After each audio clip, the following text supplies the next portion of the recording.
All right, so welcome everyone, and thank you for joining us today.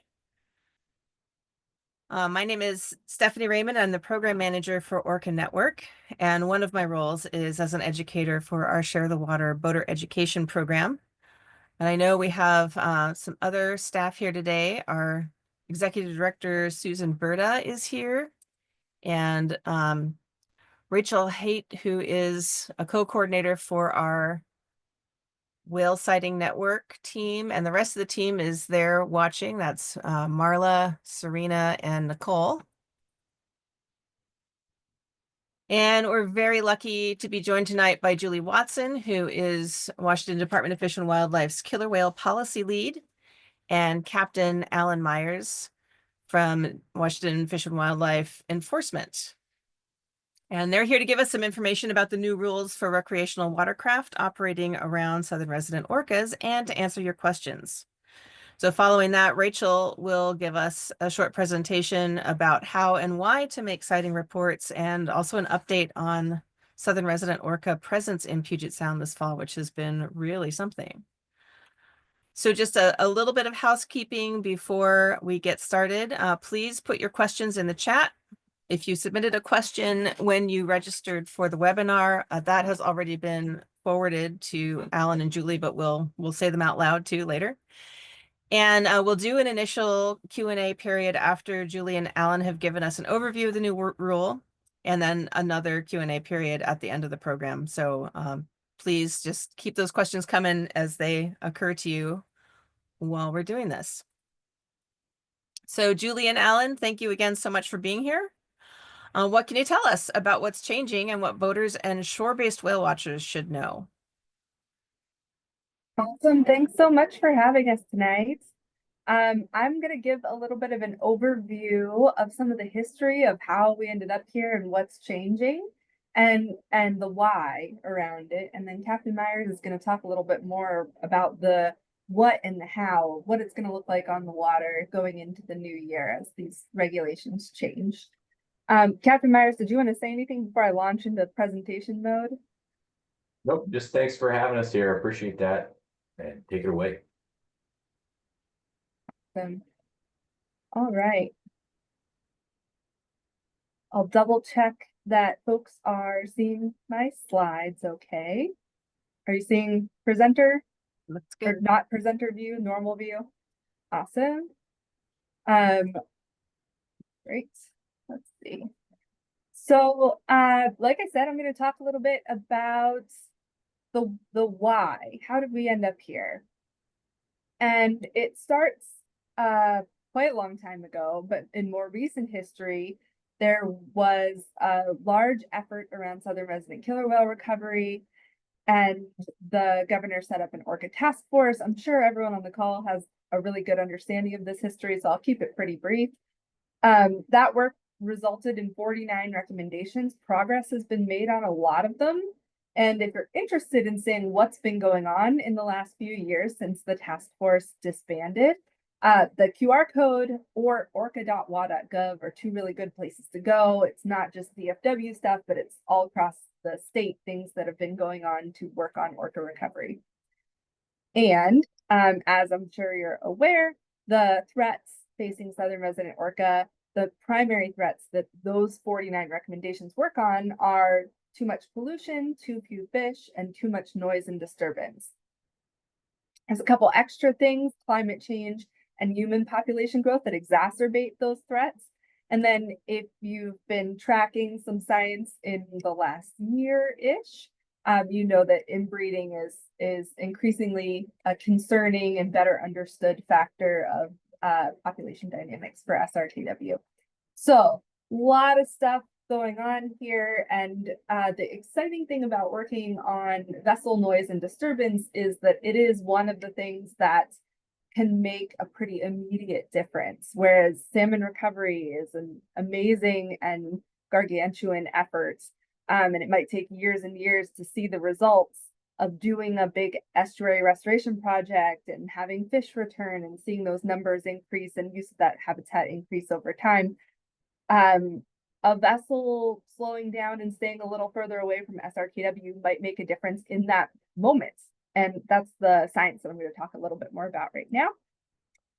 So there was a study several years ago, Lacey paper 2017. It's been recently updated with some new modeling, but in 2017, the paper asserted that reducing noise by 50% while increasing prey by 15% would make a bigger difference for SRKW than increasing prey alone. So the idea here is that those two factors of not enough fish and noise and disturbance from vessels are really interrelated, and working on them together is really valuable. So here's some of the science since I think several of these studies are from 2021. We know that foraging is impacted by vessel noise and disturbance. Foraging success decreases with vessels even traveling at very slow speeds within 1.5 kilometers. Further decreases foraging success with vessels closer than 400 yards. Whales will dive more steeply. They'll increase their surface behavior, which can be energetically costly. We're getting a better understanding over time about how females in particular respond to vessel noise and presence, and they're less likely to pursue prey at all as noise levels increase. So mothers with calves also in particular, they'll forage in more shallow areas and avoid deeper dives. And deeper down is where you'll find the Chinook that are a lot more bang for the buck in terms of calories per effort expended. So that has population level impacts because, of course, we know that mothers leading up to the time of birth and then as they're nursing young calves need extra calories. And a paper that came out this year really focuses on more of that interaction around not just prey capture level, but what does that mean in terms of prey availability?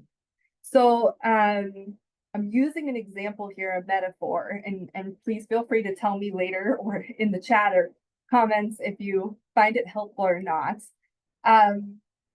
If you were out in a jungle and trying to survive based on fruits, if you had a lot of fruit trees and a lot of really obvious options, you would be doing okay.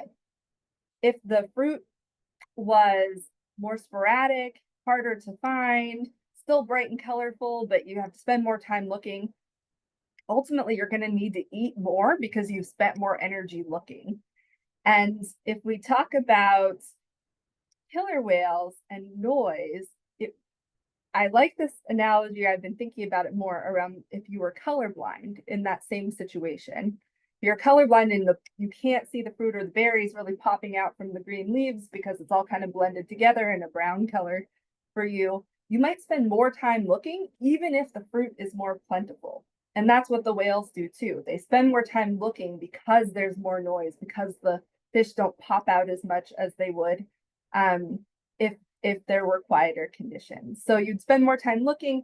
This whole idea of spending more time looking and then needing more food is called metabolic response theory.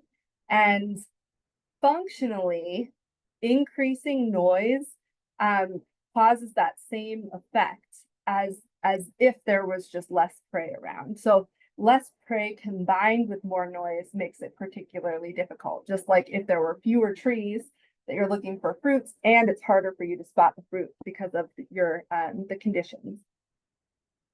So functionally, noise can decrease prey density even more than it already is based on prey levels.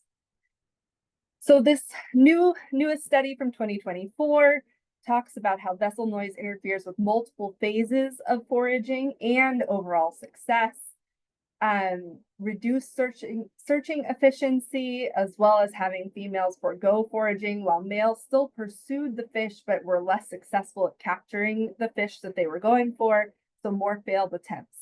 All of that together feels kind of bleak, but like I said, it's also very hopeful. In my pretend analogy, a person being colorblind isn't easily remedied, although I know there are fun glasses and things you can try now. But with the whales and with underwater noise and disturbance, we actually can change the conditions. If we decrease noise, we essentially can make the prey pop out more than they would otherwise. So essentially it's brightening it and making it easier for them to find the prey that are there. So adaptively managing vessel regulations using the science that's been coming out. We had a charge at DFW to back in 2020, we regulated commercial whale watching. There was a big scientific report on the state of the science. And since then, we've been required to report back to the legislature every 2 years on the whale watching rules, the license fee structure for whale watching, as well as the general rules for vessels operating around southern resident killer whales. And the first one of those reports came out in 2022.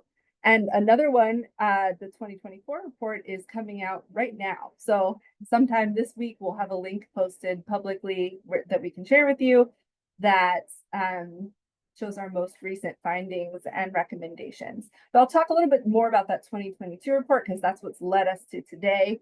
As I talked about, that whole legacy of work that came before led to this adaptive management process. We had stakeholder engagement and surveys. We reviewed the science. We did a big compliance analysis. We looked at sound watch data, all kinds of stuff. And that led to new legislation, implementation, and where we are today. So like I said, best available science, third-party analysis of compliance, coordinating with government partners and NGO partners. And this year we had, and we were very happy to have Orca Network participation in an Orca Regulations Communication Advisory Group, because getting the word out to boaters about how to best, and getting tools and tips for boaters to best comply with the regulations is a big focus now. So all of these are part of our adaptive management work. If you want to see that 2022 report, this QR code will take you there. And like I said, I think you can find the report that we delivered to the legislature last week, but we're going to post it publicly on the DFW page pretty soon, probably tomorrow or Thursday. In that report, after all of that synthesis of the science and compliance and all of those details, we decided to recommend an increase in the vessel buffer around SRKW to 1,000 yards. So around half nautical mile for all vessels, and make complementary changes to simplify the commercial whale watching rules and licensing program. And what happened after that was that the legislature adopted that recommendation and put into effect a 1,000-yard vessel setback starting in 2025. And that's why we're here today. And I'm excited to turn it over to Captain Myers in just a minute here to talk more about what that looks like. So since this bill passed, we formed the Orca Regulations Communications Advisory Group. We've had a couple public boater workshops, and we've been really working on how to get the word out, what tools boaters need, and how we can best support them as this new law goes into effect. And I know for a lot of people, having an understanding from enforcement of like, what does this look like? How do I do the right thing out there? How do I know that I'm doing the right thing? Is a big part of it. So that's why I'm so glad that Captain Myers is joining me today. And so what's next? That adaptive management report for this year, like I said, is coming out. We're working on implementing a lot of that outreach work. The new law goes into effect January 1, which is coming right around the corner here. We're updating the commercial whale watching rules to be simpler and to align with that new approach distance or vessel setback.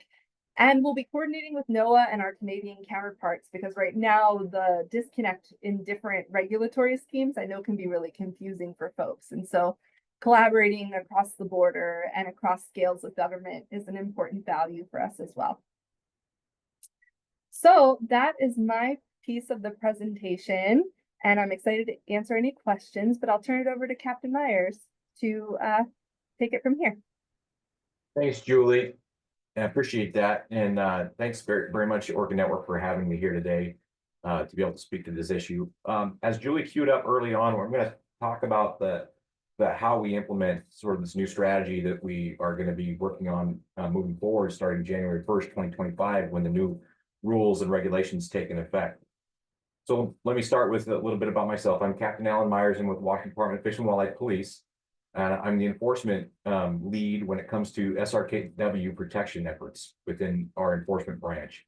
I work hand in hand with Julie and many other partners to help us accomplish this mission of protecting these animals. And I emphasize it's a partnership. It's a partnership that relies not just on WDFW internal efforts, but on great partners like Orca Network, all sorts of naturalists out there and other law enforcement agencies that are on the water. That partnership is key to the survival of this species and to the protection of resources throughout the state of Washington. So I want to emphasize that, and I'll probably come back to that. So I've worked with the department for about 24 years and all corners of the state. And one of the finest challenges and most endearing positions that I've held is in this one that I'll be speaking on today, which is to help with the SRKW protection efforts and our mission in that goal. We have about 5 currently detachments that are centered around the Puget Sound, that are stationed around the Puget Sound, whose efforts involve SRKW protection among other marine protection efforts. So SRKW is not our complete and utter focus, but it is one of our major priorities. And those 5 detachments are spread through 2 regions, regions 4, which is the North Puget Sound, and region 6, which is the peninsula and the Straits. So those 2 regions with those officers and those detachments that are marine-centered detachments go into this endeavor. That is only about 20 officers. It's 20, which is up from where it has been in the past, because we're slowly but surely trying to fund and staff those positions that have been vacant for so many years due to funding challenges and that kind of thing. But it's slowly but surely we're gaining more officers, and more officers in those positions means more officers on the water to help with this effort. And it's I'm happy to say we are gaining ground in that realm, which is fantastic, because for so many years we were so far underwater when it no pun intended when it comes to staffing and manpower. So with that being said, those 5 detachments that are marine centered detachments all have a fleet of vessels at their disposal. Those vessels are those that you may have seen out on the water, since many of you are recreational boaters. You might be very familiar with the WDFW boats, patrol boats that are out there. They range in size from the 40-foot platforms all the way down to the smaller, sub 20-foot platforms. Depending on weather and conditions and locations, you'll have all sorts of variety of different patrol vessels that are out there. Some are marked very well, and some are unmarked for obvious purposes, to give us some clandestine effort and to be able to observe and report what we see before sending in a larger, more marked vessel to manage an enforcement situation. Our vessels are all very important to us, but like everything else, they require a ton of resource to go into, to maintain, to fuel, and to keep seaworthy and out there to be able to handle the challenges that we face when it comes to not just SRKW protection, but all manner of marine law enforcement. That's, of course, being public safety, our first and foremost primary goal on the water, but it also encompasses everything you can think of, from commercial fishing to recreational fishing, shell fishing, and then mammal protections that we're here to focus on today. Okay, so that's a little bit about WDFW and the men and women that are out there. And if you have any more specific questions, please let me know. I'm happy to answer that for you. But let me talk now about more specifically our efforts when it comes to this endeavor. And that's this: we focus primarily, when it comes to SRKW protection, not on the punitive, not on the hammer, but on the education and outreach component, because we understand the challenges of trying to identify orca of any species out there in the water, or any other marine mammal for that matter. We understand the challenges that are out there that all recreational boaters, commercial boaters face when it comes to trying to do the right thing. And law enforcement in general, especially with WDFW police, we focus on the education and outreach, and with the idea that we're there to give the benefit of the doubt.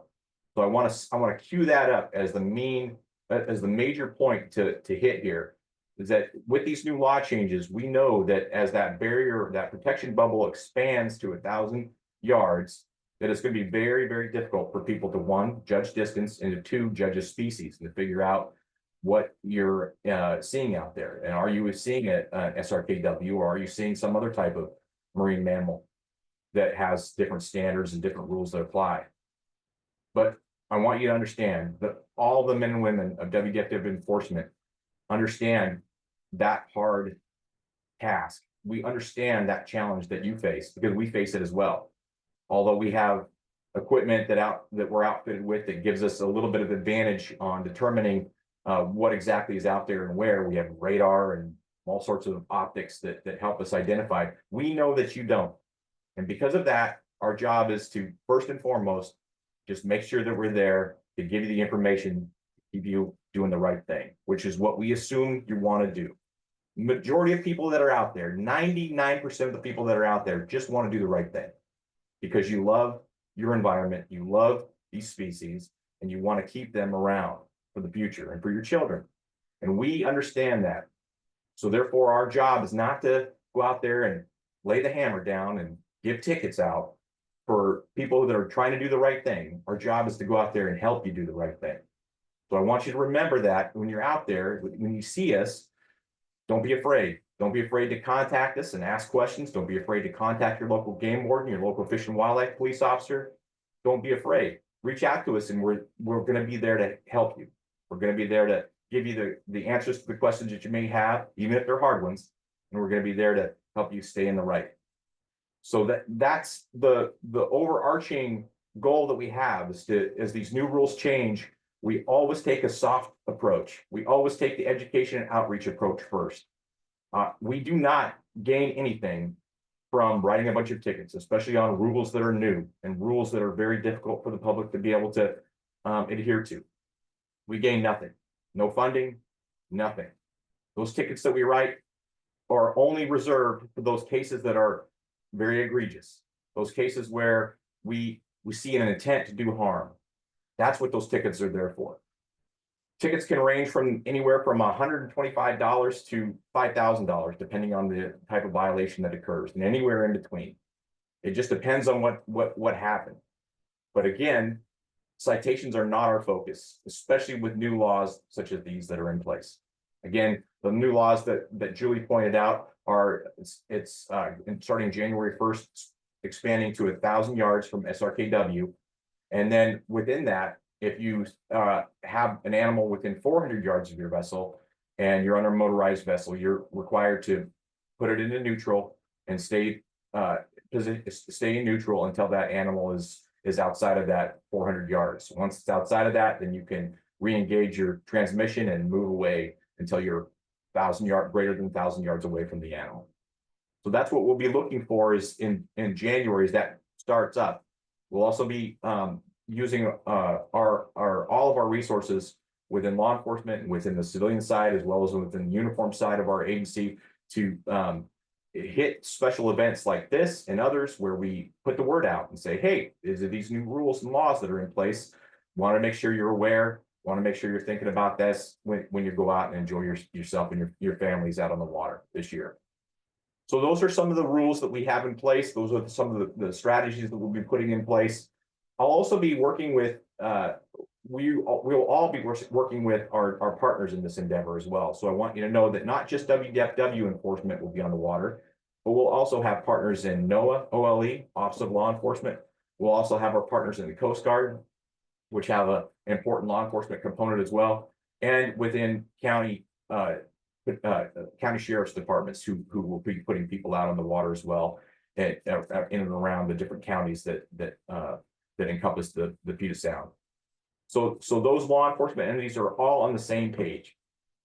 We're all out there to educate and reach out first to explain the new rules and regulations, and then only in the most egregious situations do we come up with a more punitive measure like a citation, if it's warranted. And again, I can talk to you about specifics about that, but when a new rule changes, we do this type of strategy, education outreach first strategy, for several years and so that it won't be just one day and then we're changing things up. It's going to be several years before anything changes in our strategy with regard to that. So I wanted to make sure that folks are aware of that, and we understand the dilemma that's out there that you face, because we face it too. Okay, so now I can talk a little bit about for folks the types of measures you can take. Oftentimes I get this question: how do I tell the difference between the species that are out there? How do I know that this is a SRKW, southern resident, versus a transient or a Biggs orca, something like that? Well, we want you to assume, if you don't know, that it's an SRKW. That's the best, safest way to act when you're out there in the water. If you don't know, just assume it's an SRKW, and that'll give you the biggest bubble of protection from that animal, and keep you in the the safest position possible when it comes to these animals. Now, if you're very, very highly educated and more so than me, probably, and know that you can identify one of these species, that's wonderful. If you can do it at 1,000 yards, you're something special. And let me know, because we're hiring right now. So be happy to take your information down and get you out there with us. Because it's very difficult to see these animals at 1,000 yards. To have any kind of clue what species you're dealing with is very difficult. And again, we understand that and sympathize with that endeavor as well. Even with all our tools and tactics, it's difficult for us as well. But again, we're all out there together, and we're all pulling in the same direction. At least that's what we assume. And I'm certain that you'll all feel that way as well, that are on this call today. So ways to differentiate the species more specifically is you can go to our website. WDFW has this as a chart on there that shows you the different ways you can tell the difference. And that's very interesting for folks to be able to tell. Again, it'll be difficult to tell those characteristics at 1,000 yards. But if you happen to on one of these animals closer to that, and you need to know, or you would like to know, please by all means go on the WDFW website, or many of the other online applications and sites that are available that help you differentiate the species that are out there for you. Just Google it, and you'll have all sorts of resources at your fingertips. Another major question I get is, how do I know how can I tell the difference with 1,000 yards when I'm on the water? Well, that's really difficult, especially if there's no obvious landmarks around.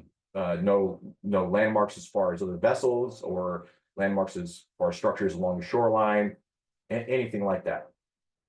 And it's very difficult too if you're in a vessel that's not equipped with radar or the more advanced tools and equipment that some of the commercial vessels have, or that law enforcement vessels have.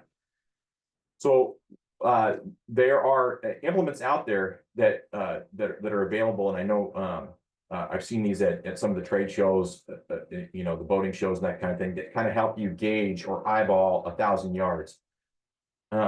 And those may be something that you've encountered and you can use. We understand that. One of the good markers that I always tell people to see is, oftentimes there'll be a group of commercial whale watching vessels out there when those whales are in place. If you see commercial whale watchers, those are a wonderful marker for you to know, because they'll be 1,000 yards or greater off of these whales as well. And so if you see commercial whale watch vessels, almost invariably, if you're outside of them, then or at the same location, or close by the same location as those vessels, then you're going to be doing okay. You're going to be in the right. Now, if you're on the open water and you just have no way of knowing where 1,000 yards is from you and these whales, all we ask is just use your common sense and do it as safely as possible. Is just move your vessel away from those animals, especially if you don't know what kind of species they are. Just move as far away from them as you can. And again, public safety is key. So we understand if you're in a situation where you can't disengage your transmission because your vessel's in danger, there's waves, there's some type of structure, you're headed toward a rock or a shoal, by all means, your safety is paramount. And we don't want you to take extraordinary measures that put you or your family at risk, because that's what's most important to us. Okay, so those are some of the ideas that you could use in order to determine where you need to stand off in order to keep out of that trouble. Remember that it's all about common sense, folks. We are not there with a measuring tool of any type, waiting to see you get closer to the 1,000 yards. That is not what law enforcement's there for. In fact, we have no time or intention to do that, nor do we have the manpower or will to even want to attempt something like that. But we are there if we do see somebody coming too close to make contact and to help you out of the path that would put you into danger of getting too close to those animals. And that's what we'll be doing. Now, we won't be out there every day because there's no way that we have the staffing or manpower available to do that. But there may be other law enforcement agencies out there to help us with that. And if there are not other law enforcement agencies out there to help us do that, then we rely greatly on you, the boating public. If you know where these animals are, and oftentimes it's advertised where these animals are on the various apps that are out there, and the different chat locations online that tell people where these animals have been located, or where they're swimming by at the time. If you know where they are, and you see people that are acting strangely or getting too close to these, then your eyes are just as important to us as the eyes of other law enforcement agencies. You can give us a call. You can call us at many different ways. If you have the fortune to know your local Fish and Wildlife police officer, and you have a number for them directly, by all means, make that call. If you don't have that, then there's always our hotlines. Our hotlines are available and advertised both on our website and in our fishing and hunting pamphlets. And you can also contact our dispatch center, which is a 24-hour dispatch center that's available for you to contact or reach out, and they'll put you in touch with the nearest Fish and Wildlife officer who's on duty, who may be able to get out there and help. And so there's many different ways. If all else fails, and if you think that there's an emergency happening, it's something that it absolutely needs law enforcement response right now, then you can call 911. 911 will get routed to us in the same manner that any other emergency gets routed to us. When it happens to involve a fish and wildlife violation of any kind, or a fish and wildlife incident of any kind, the 911 dispatchers know how to route that information to us, and the most quickest manner possible. So those are some of the ways that you can that we rely on, not just other law enforcement agencies out there to help us do the job, but the public at large to help us do the job. Because again, like I said earlier, we are all here to pull in the same direction. We are all here to try to see these animals make it to the next decade. And that depends on all of us, all our eyes and ears out there, and all our efforts. Although, there's a lot of anxiety when it comes to these new rules and regulations out there, and we hear about that anxiety. I want to reassure you that our focus is on helping you be in the right, not helping you in the sense of making it more difficult for you to do right, but to ensure that these animals are protected in the best possible manner that you yourself want to see happen. So again, hopefully that reassurance helps, and I hope that assuages any fears that you might have. And I think I've droned on long enough. So if you've got something any questions for me, like to know more specifics on any of these tactics, or on how we plan to implement this new strategy starting January 1, please, by all means, let us know. And with that, I will kick it back over to our wonderful moderators. Thank you very much. Thank you, Alan and Julie. So Alan, you did address a couple of the questions that we've already received, and but there are more. So let's start with a couple questions I'm going to sort of combine here about sailboaters who are under sail rather than having their engine going. So one scenario, sailing along at 4 knots, and we're approached by orcas of an unknown group without telltale whale watchers in the area. Should they just continue, slow as much as possible, or start a noisy diesel engine to try to get away? It feels counterintuitive to start the engine and flee, and the orcas seem comfortable around a silent boat, judging by repeated approaches. So Great question. I can't speak to an animal being comfortable around a vessel of any kind, but I can speak to this. If we don't want you starting up your diesel motor to add noise to the environment at that point in time. But what is required is if you're within 1,000 yards of these, even if you're in a sailboat and you're not under power, we're going to expect that you start to tack away from those animals to try to get outside of that 1,000 yards. Your obligation in a sailboat is the same as a motorized vessel, but we understand that it may take you a little extra time and effort to be able to move that vessel outside of 1,000 yards. But we certainly don't expect that you stop and start up your diesel motor if you're inside that 1,000 yards to try to circumnavigate away from them. We don't want you to do that. We just want you to make an effort to increase your space and distance from those animals, and that's all that's expected. But I think the two main distances to remember are the 1,000 yards and the 400 yards. So if you think you might be a little closer than 1,000 yards and you can safely move back to 1,000 or more yards away, please do that.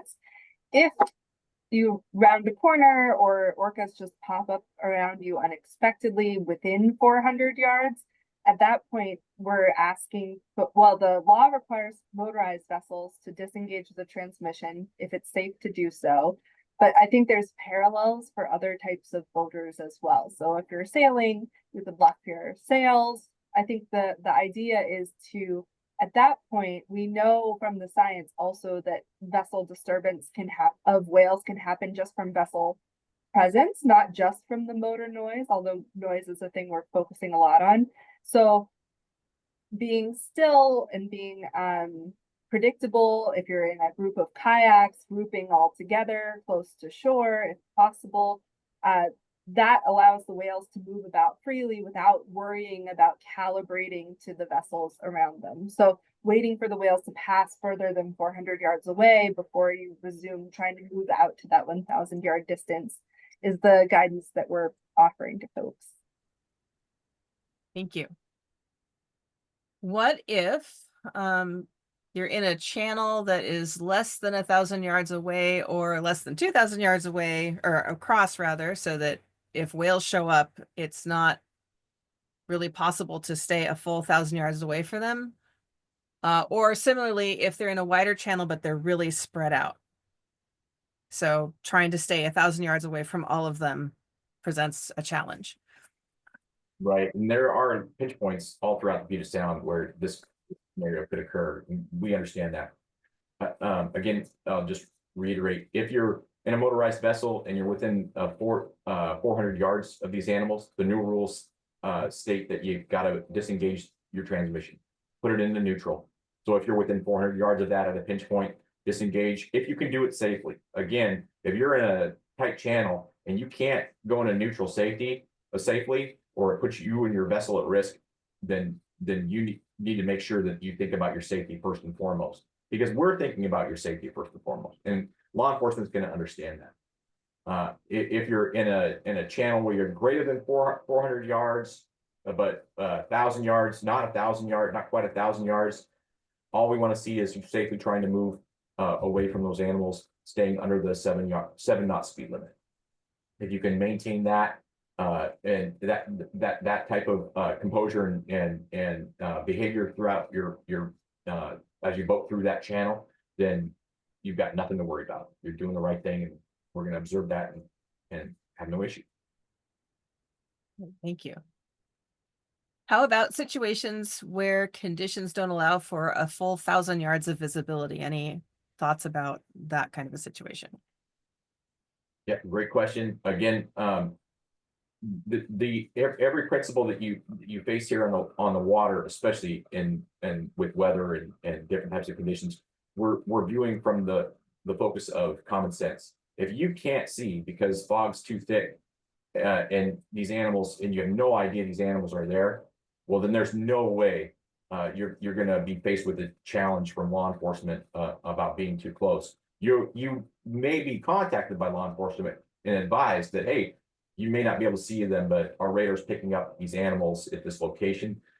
And we'll advise you the safest, nearest way to tack away so that you can gain some distance and space if it's safe to do so.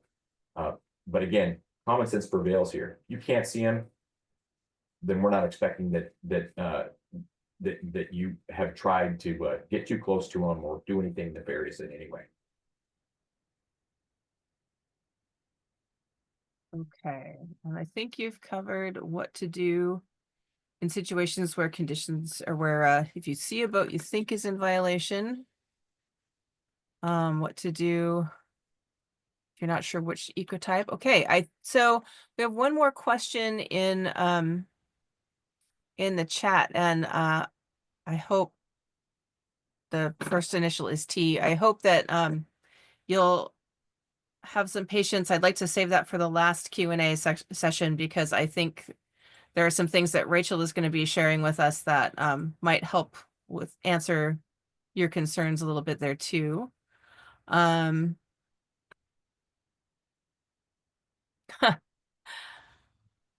If the whales are behind Brown Island, will you tell everyone in Friday Harbor not to leave or enter? No. Friday Harbor does not believe or enter. But we may put out an alert saying that, hey, whales are here. Oftentimes, we don't need to put an alert out anyway. It's been being broadcast throughout the region through all sorts of different means, different apps, and different channels. Usually, we're not the first ones to advise. Law enforcement's not the first ones to advise where these whales are. It's all sorts of other folks in programs that are, much quicker on the uptake and more in the know. And they're advising everybody.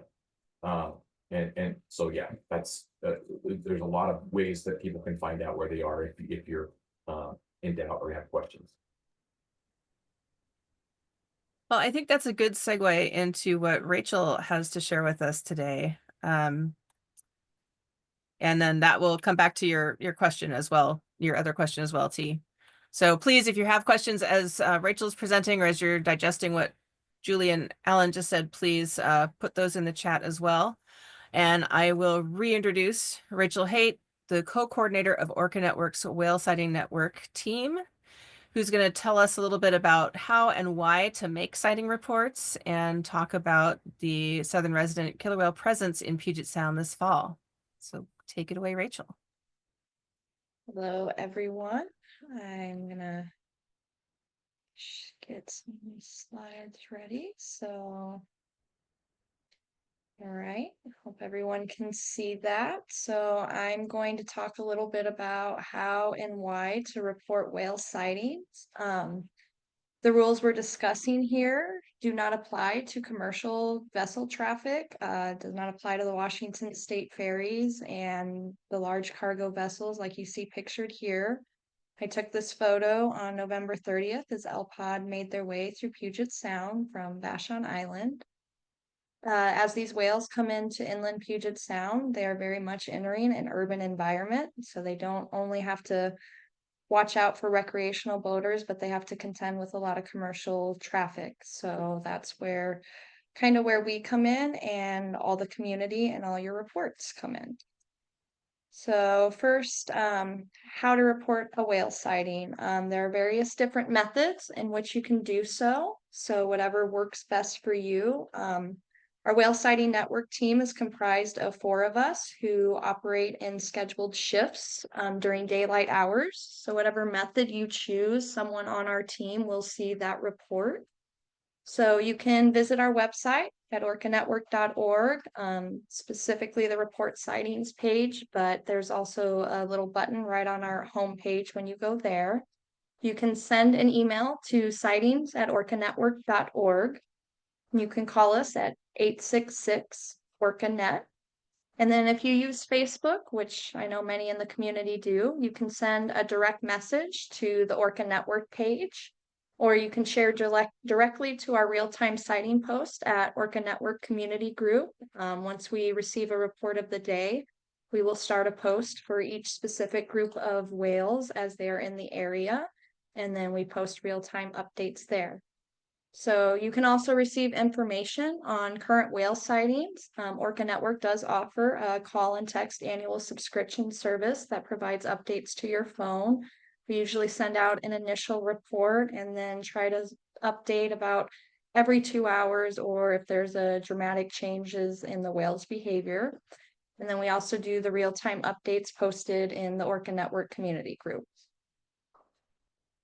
So when you do share a report with us, we are looking for particular information. So as much of this information as you can include, we would greatly appreciate it. So first off, the date, time, and location of your sighting. Very important to know what time you saw the animals and where they were. And then we would like to know the species of animal you're seeing. And if you're unsure of the species, that's okay. Oftentimes, if you message us, we might reach out with some follow-up questions. You can describe the height and shape of an observed dorsal fin, if any is observed. If there was visible blows or exhalations, for example, minke whales won't produce a visible exhalation, but humpbacks and gray whales will. And you can also describe color or any other unique markings. And our team can usually kind of deduce what species you're most likely viewing with these additional details. We'd also like to know the number of animals.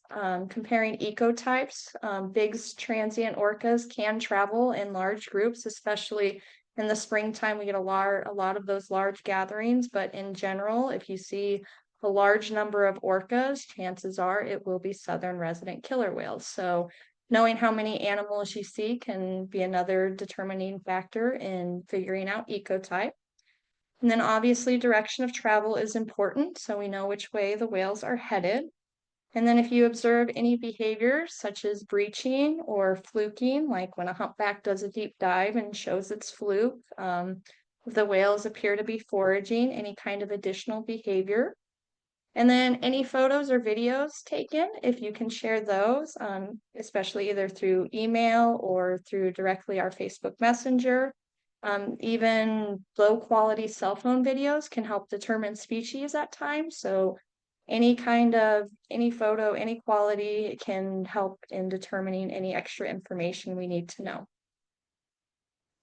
So kind of the importance of real-time sighting. So one of the things we do is when Orca Network receives a report, we make an entry into Cascadia, and this is then sent to RAS. And RAS is what the commercial shipping traffic uses to track whales. They get alerts through this app. So whales can cover a lot of ground in a short time frame. So real-time sightings enable us to keep the shipping traffic to date with the most reliable information as the whales move about Puget Sound. If we get a delayed report, even an hour old, we know that the whales, if they're on the move, can cover a lot of ground, and that may not be as useful for shipping traffic to really know where the animals are. When the commercial vessels are most up to date on where those animals are, they can then slow down and or alter their course to reduce the risk of a ship strike. The largest ships in Puget Sound, those cargo ships, the shippings, they will not alter their course. It is not safe to do so, but vessels like the Washington State ferries can definitely change their route and avoid the animals. And this helps reduce the risk of a ship strike and also avoid disturbing the animals. And with reduced speeds, it can help reduce that sound disturbance that the southern residents face. And then while this rule changes focuses on southern residents, the importance of real-time sightings especially applies to our baleen whales here in Puget Sound. So the humpbacks, minkies, gray whales, and the occasional fin whale we get, they're especially vulnerable to ship strikes. Just 2 weeks ago, a minke whale was found deceased in Commencement Bay and had confirmed to have been hit by a recreational boat, I believe it was inferred. So they are at risk when they are here in Puget Sound. And so when we can keep shipping traffic, especially up to date as much as possible, when these whales are in these highly trafficked areas, it's really important for them. And then we also have a working relationship with the Washington State Ferries. We provide the ferries with direct updates with orcas and baleen whales as they approach any of the ferry lanes. And in turn, the ferries do provide us with whale sightings, so we are aware where the whales are and can use that information to help alert others. So it's very important for us. It's a community effort. As Alan emphasized so much, it requires a lot of collaboration and open sharing of reports to get this information out there so that commercial mariners can make good choices and help reduce the chances of something bad happening to these animals when they're here in Puget Sound. So as we talk about how this new laws will apply to the Southern residents, this year is particularly interesting as we've seen a big increase in the presence of Southern residents this year. So when we talk about their presence in inland Puget Sound, this map here kind of shows the area we're referring to. So it's anywhere from Admiralty Inlet and area south, but it also includes Saratoga Passage and Port Susan around Whidbey and Camano Islands. So looking at the statistics from the Quiet Sound slowdown period, so Quiet Sound works with us in shipping traffic so that to get vessels to participate in slowing down when they come through Puget Sound to help reduce the noise that the Southern residents face. So this period operates when the Southern residents come into Puget Sound during the fall and winter to feed on those chum salmon runs. So we can take a look at the numbers from last year and from this year. So last year, the slowdown period was from October 12th, 2023 to January 12th, 2024. It was a 93-day time frame. And during that time, in inland Puget Sound, in that area that was circled, Southern residents were present for 20 days. J-Pod was present 18 of those days, K-Pod was present 4 of those days, and L-Pod was present for 2 of those days. When we compare it to this year, we're still in the slowdown period. It goes for another month or so. So right now we're only from October 6th to December 3rd. So in the 59-day time frame, so a whole month less than last year, where the Southern residents have already been present for 37 days in inland Puget Sound. J-Pod was present 33 of those days, K-Pod was present 4 of those days, and L-Pod was present 7 of those days. So the increased presence is likely due to the strong chum salmon runs happening in inland Puget Sound this fall. But if this trend continues in the future, it's definitely will be important to understand these laws as these Southern residents have an increased presence here. And just from personal observation, on November 30th, it was a sunny, beautiful day on a holiday weekend, and Sound Watch was out that day, but there was also probably at least 10 recreational boats following those whales. So definitely need to be aware of the ecotype and the importance of that law as we move forward to January 1st, as these whales have a chance of definitely being ones you might encounter here in inland Puget Sound. So if this trend continues into the future, definitely the idea of treat every orca as a Southern resident, especially in the fall and winter months, will be very imperative. So that's kind of all I have. So if there's any more questions, I will turn it back over to Stephanie and anyone else. I can...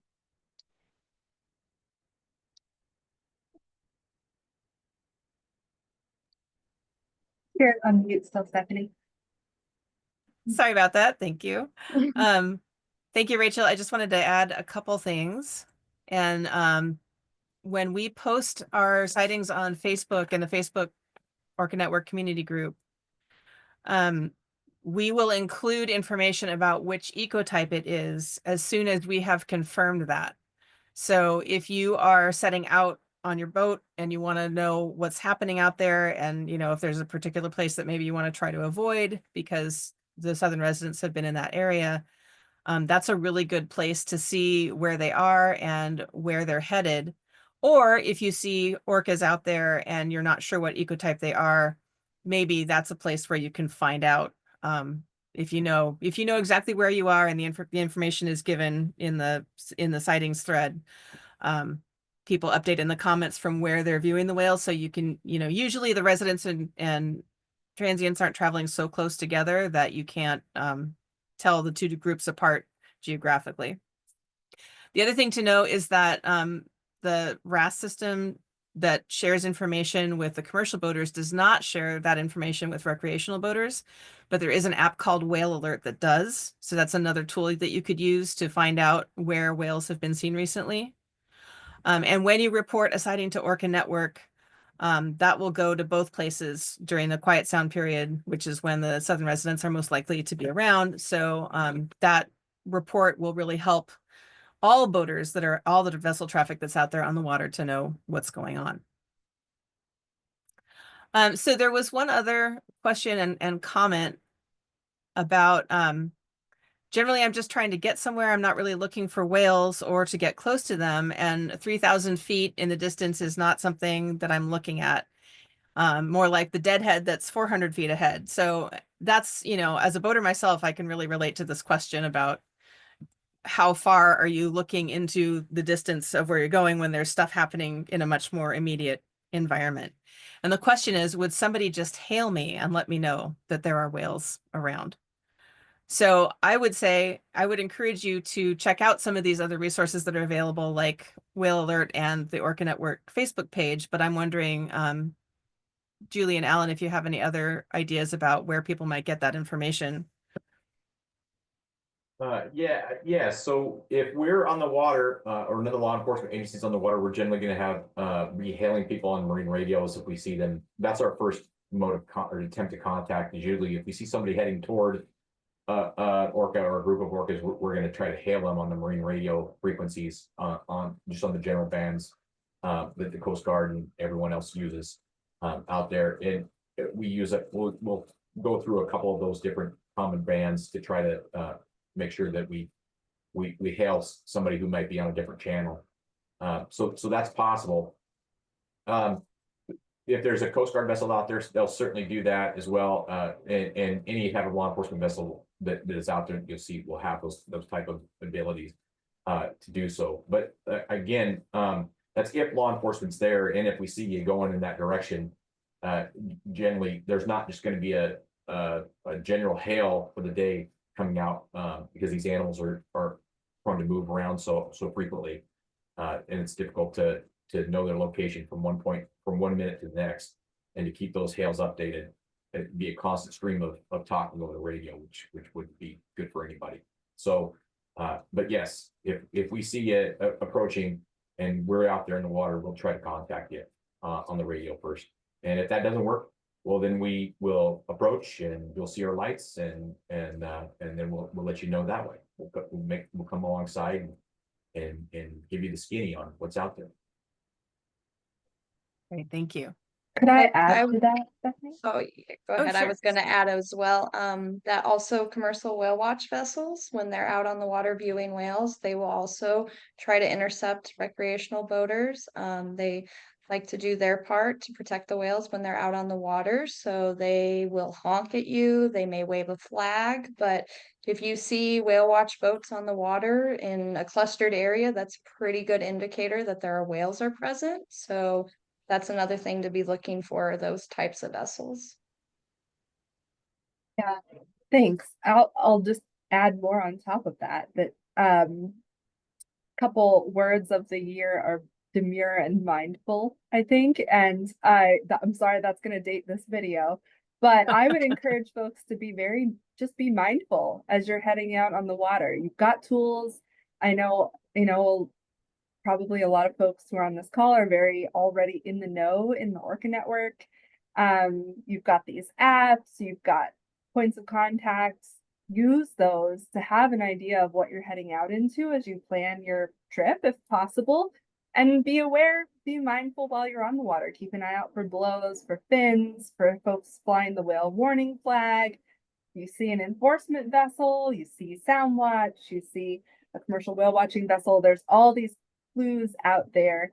And in general, erring on the side of caution. I think we heard that from Captain Myers several times. Like going slow if you're not sure what's going on, assessing the scene. all of that can just help you be a very mindful boater. And I think that's going to be what's safest for yourself as well as for the southern resident orcas. Great. Good points all. Are there any other questions from participants? I'm not seeing anything else in chat.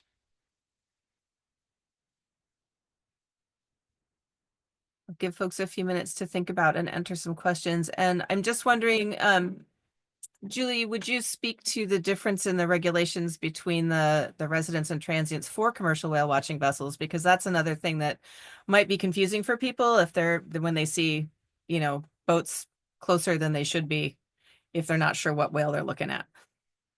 Yeah, great question. And the rules are very different. So both the state rules and the commercial whale watching rules are different. And we focus in the state, so at DFW as well as in the state legislature, more narrowly on the southern resident orcas. So the vessel setback we've been talking about today of 1,000 yards is for southern residents.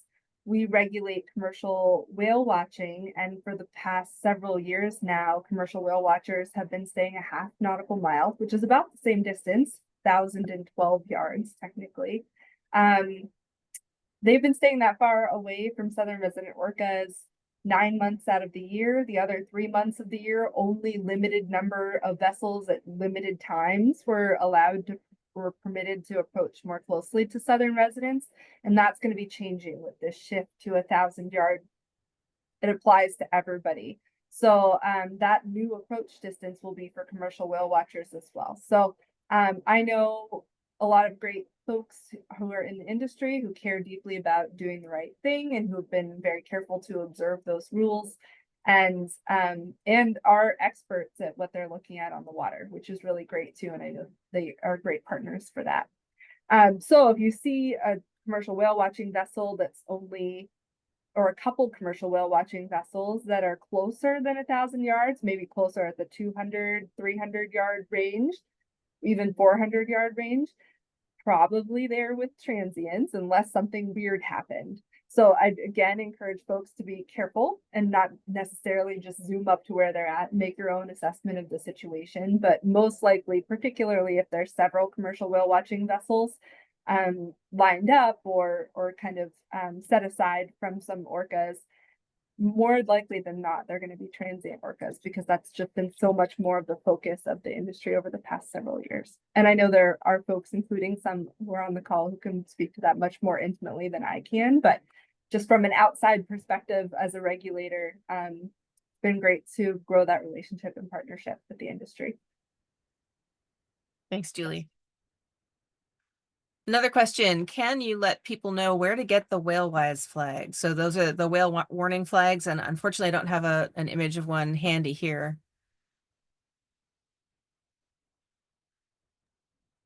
Cool. Good question. I know they've historically been at the Whale Museum in Friday Harbor, and also we take bunches of them to events, including like the Seattle Boat Show in January if you're planning to go there. So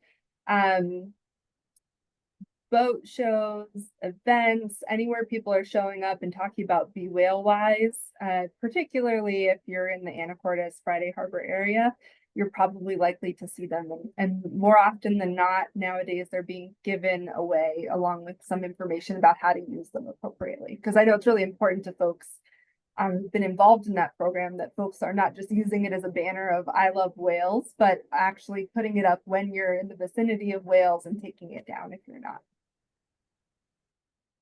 I think bewhalewise.org is probably a good place to find out too. But yeah, that is a good point, Julie. I know that there are people who like to fly them as a decorative flag, like, some of the other decorative flags that boaters will use. And it really is intended to serve a purpose, especially in places in the San Juans where maybe there's not great reception for a cell phone app or something like that. It's a good tool also to help if there's a whale around. All right, I am not seeing any other questions.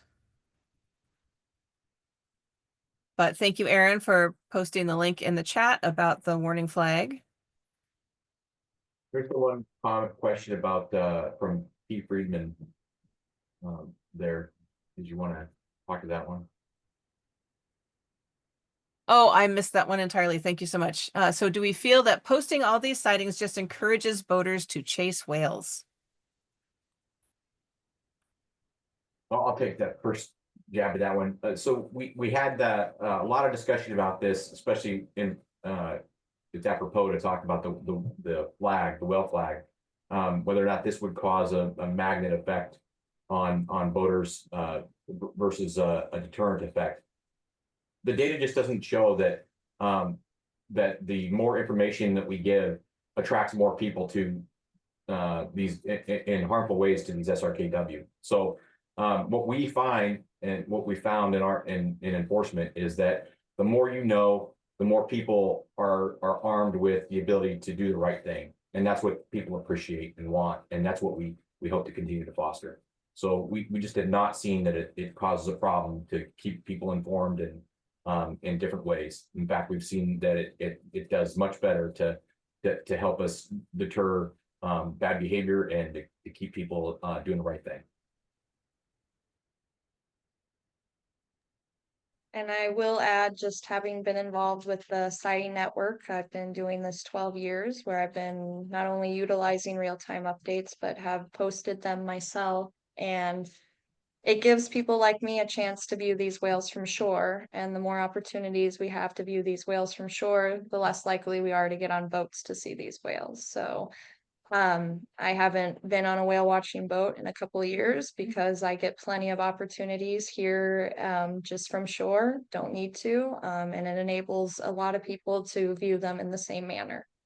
So I know it's definitely a concern, but it definitely helps a lot of us be able to enjoy them from shore to allow less disturbance on the water. So This is a great opportunity for me to mention something I did not mention in my presentation as well, which is that we're hoping that we've reached kind of an inflection point in a culture shift where folks want to be caught doing good. They want to be doing the right thing on the water.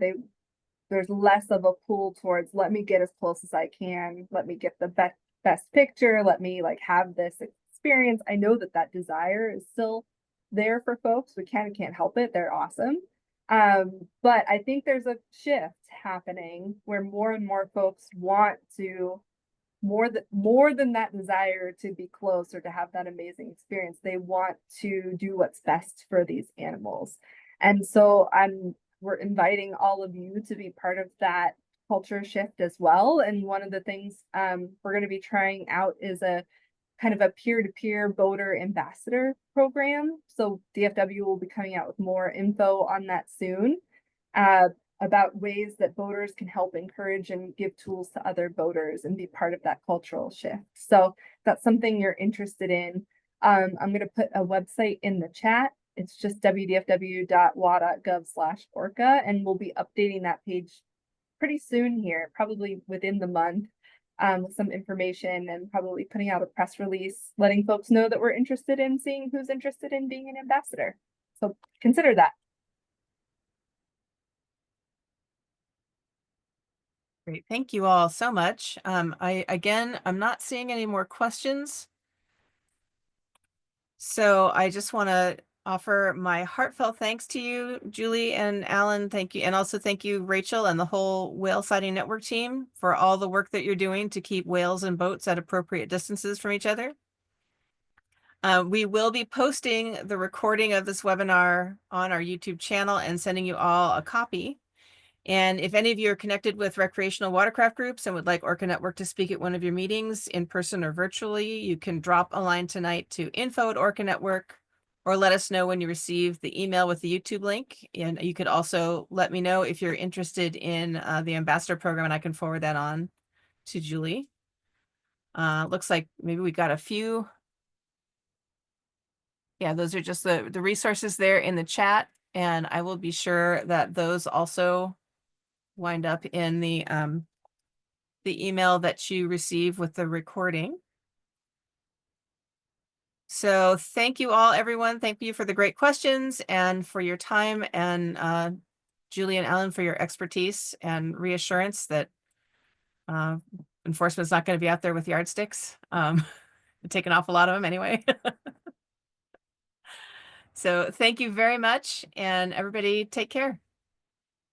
Thank you very much. Thanks so much for having us. Thanks for being here.